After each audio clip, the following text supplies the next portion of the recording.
In 1896, Skookum Jim, a member of both the Tagish and Tlingit First Nations, discovered gold in an outcrop in the Yukon that sparked the Klondike Gold Rush. Skookum Jim was a strong believer in community.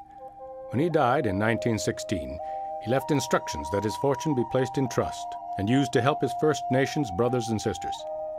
Some of that money helped establish the Skookum Jim Friendship Center in Whitehorse. The center offers programs that support First Nations members.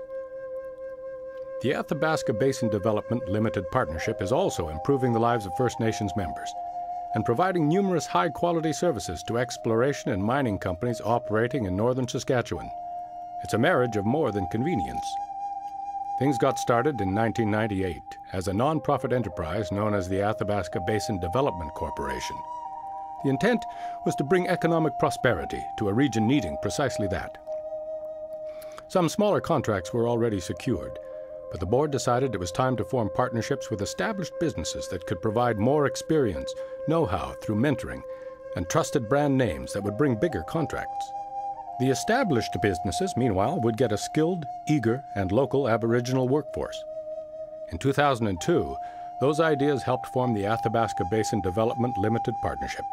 Stakeholders of the partnership include 3 First Nations bands and 4 communities. The First Nation bands, the Hatchet Lake Dene Sukline, Fond du Lac Dene Sukline, and Black Lake Dene Sukline, own about 70% through a share ownership structure that is similar to that of a public company. 4 northern communities, the northern hamlet of Stony Rapids, the northern settlement of Wollaston Lake, the northern settlement of Uranium City, and the northern settlement of Camsell Portage own the rest.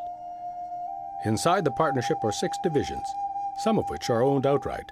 Others are joint ventures with contractors and businesses. For example, the Athabasca Basin Partnership owns 3/4 of Points Athabasca Contracting. The rest is held by the Graham Group, a well-known private engineering company with operations throughout North America. Points Athabasca Contracting was hired by Cameco to provide precast concrete supports to the company's Cigar Lake uranium mine.